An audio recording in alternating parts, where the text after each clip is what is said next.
Presenting Arena Square by Empire arena.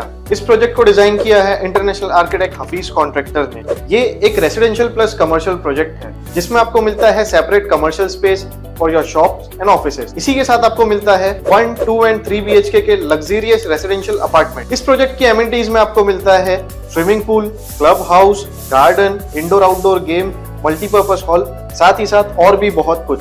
इतना ही नहीं, international school, colleges, hospital, railway station, ये सब सिर्फ और सिर्फ 5 से 10 मिनट के फासले पे। सो क्यों रहना ऑर्डिनरी जब मिल रहा है luxury. Do contact for more details www.arenasquare.in। शूर अपना पहले वहाँ का टाइमिंग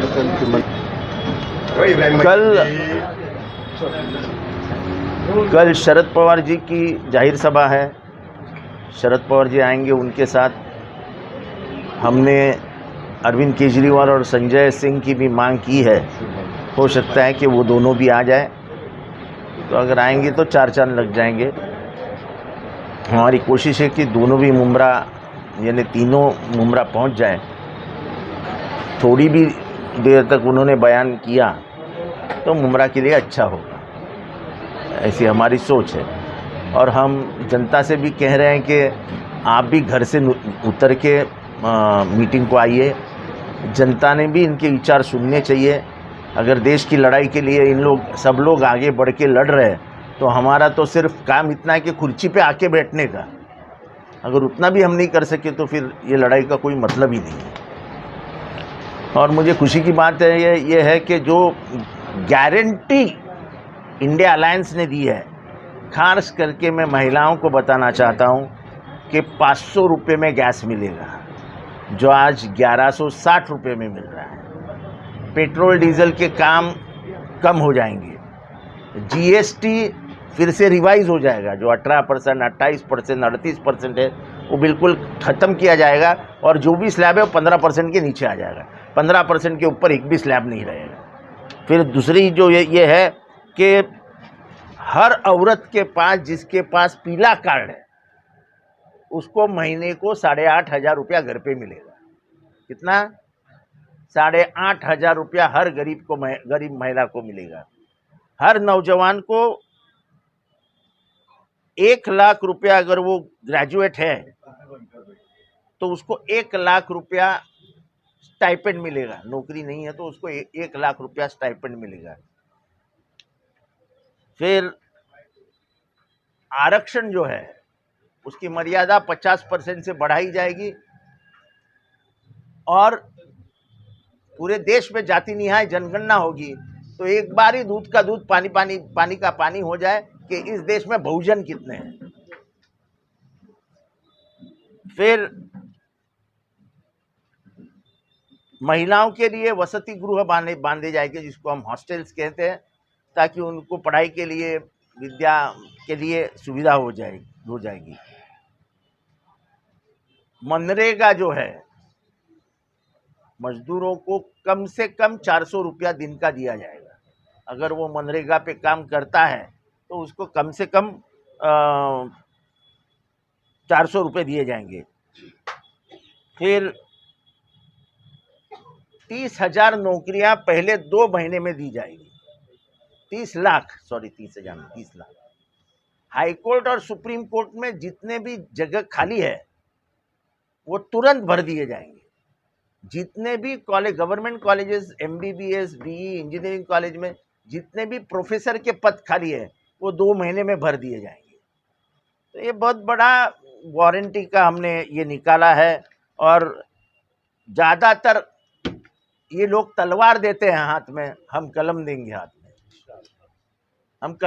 हम तलवार के ऊपर भरोसा नहीं रखते, हम कलम के ऊपर भरोसा रखते हैं। हम हर आदमी कलम लेके अपनी तालीम पूरी करने के लिए हम उसके हाथ में कलम देंगे, ताकि तो वो तलवार को खत्म कर सके। सर, एजुकेशन में फीस को लेकर के प्राइवेट स्कूल्स में बहुत ज़्यादा है, तो गवर्नमेंट स्कूल की इस तरीके की हालत है कि पढ़ाने के लिए बच्चे नहीं भेज सकते, तो उसमें क्या करें? इसमें क्या हो गया है कि हमारे यहाँ भी लोगों को शौक है कि अपने बच्चे होराइजन में जाएं, अपने बच्चे सिंगानिया में जाएं। तो हम भी गवर्नमेंट स्कूल में बच्चों को भेजने से हिचकिचाते हैं। अभी हम ये बोलेंगे कि मेरा बाप भी गवर्नमेंट स्कूल में पढ़ा था, तो आप बोलेंगे तुम क्यों नहीं पढ़े। तो हर बाप और माँ की तमन्ना होती है कि मेरा बच्चा इंग्लिश स्कूल में जाए, थोड़ा सा इंग्लिश सीख ले, तो ताकि भविष्य में उसके तकदीर में वो आगे बढ़ जाए। बाकी तो कुछ है नहीं फिर उसमें। और सब समाजों बताता हूँ कि हम कार्यकर्ता तो जमा कर लेंगे।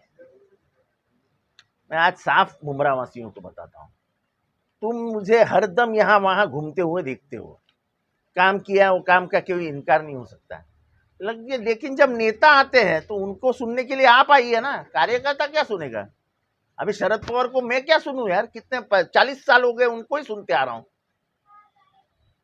पर अगर आपकी लड़ाई मैदान में उतर के 84 साल का बुढ़ा आदमी अब तक 112 सभा ले चुका है, अभी भी वो धुलिया में है। आपके लिए अगर अरविंद केजरीवाल को जेल में डाला जाता है, वो आने वाला है, तो जनता भी कोई की जिम्मेदारी है। नहीं चाहिए। 4 बजे बहुत धूप होता है, और 4 बजे वो तो सभा ले रहे हैं ना पवार साहब महाराष्ट्र में, जहां पे 45 डिग्री टेम्परेचर है। इधर कैंसर है, इधर की हड्डी टूटी हुई है, इधर कैंसर है, ले रहे हैं ना सभा। आप घर में बैठते एसी में बैठते और बोलते नहीं वो 7 बजे के बाद सभा लो। आपने अभी इंडिया अलायंस का मैनिफेस्टो जो है उसकी देखो, जिस दिन से उसने मुसलमानों को गाली दी है, पूरे देश का माहौल बदली हो गया है। अब वो मुसलमानों को करने की कोशिश कर रहा है। हो सकता है कल तक बोल देगा वो, कल रात तक, कि मैं मुसलमानों के घर में ही पला बड़ा हूँ, उनके ही घर में रहता था और उनकी ही पालन पोषण मेरा हुआ है। उनकी बात ही मत करो। कल घाटकोपर में उनका रोड शो था, पीएम मोदी का। बहुत सारे सोशल मीडिया पे वीडियो आए हैं, बहुत सारे चैनल ने कवरेज किया है। लोगों को मेट्रो ट्रेन में, मेट्रो स्टेशन पर दिया गया, सड़क पर जो है वो छोड़ दो सब। यहाँ से उनकी रैली जा रही है, एक इधर का अंतर है, और वहां पे एक होर्डिंग गिर के 15 लोग मर गए हैं।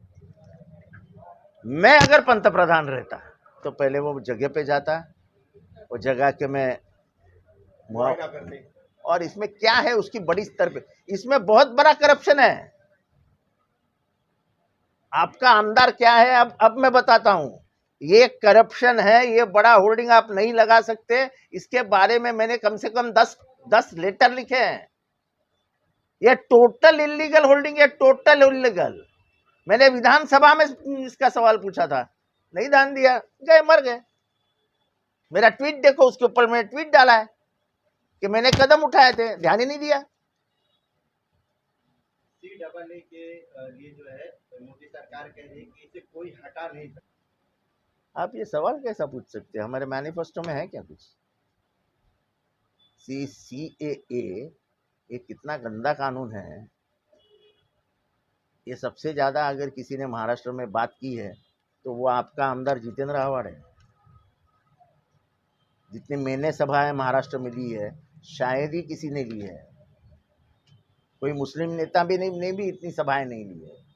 जालना, बीड, औरंगाबाद, नगर, अमरावती, नागपुर, ऐसे कौन से जिले जाकर मैं वहाँ सभा नहीं किया हूँ।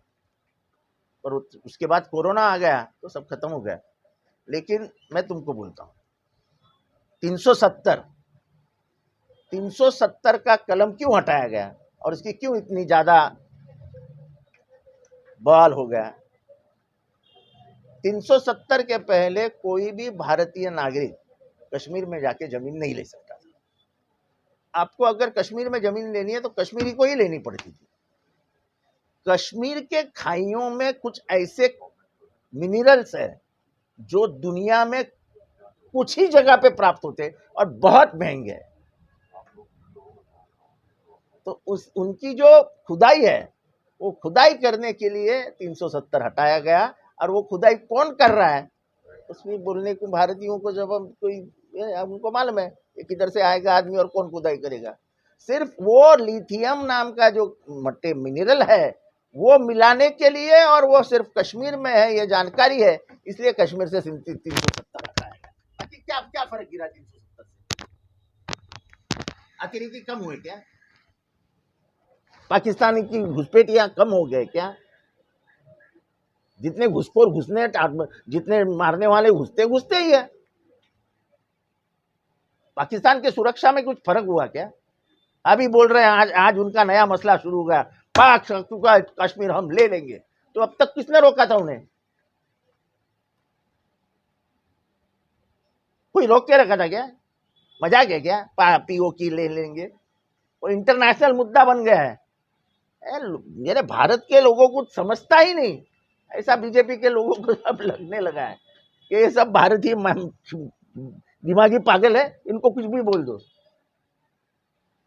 कल ले लो ना पीओके, कल हम तुम्हारे साथ है, चलो ले लो पीओके। क्या हंसने वाली बात करते हैं यार। कुछ नहीं, आके नीचे उतरो और सभा सुनने को आओ। नेता आते हैं तुम्हारे से बात करने के लिए, तुम बैठते हो घर पे, कार्यकर्ता आके बैठता है कुर्सी पे जो हमारा ही कार्यकर्ता है। क्या फायदा मीटिंग का? उससे अच्छा तो मीटिंग ना लेना। मैं तो बोलता हूँ मीटिंग लेने का ही नहीं। अगर तुमको जरूरत ही नहीं है कार्यकर्ता नेताओं को सुनने की, तो नेता भी घर बैठेगा क्यों? धूप में मरेगा यार। 84 साल का हमारा बुढ़ा मौत से खेल रहा है वो तुम्हारे लिए। मतलब आपका कहना है वो अपनी जिम्मेदारी निभा रहे हैं और वोटर, आवाम, नागरिक अपनी जिम्मेदारी निभाए। बिल्कुल निभाते ही नहीं है।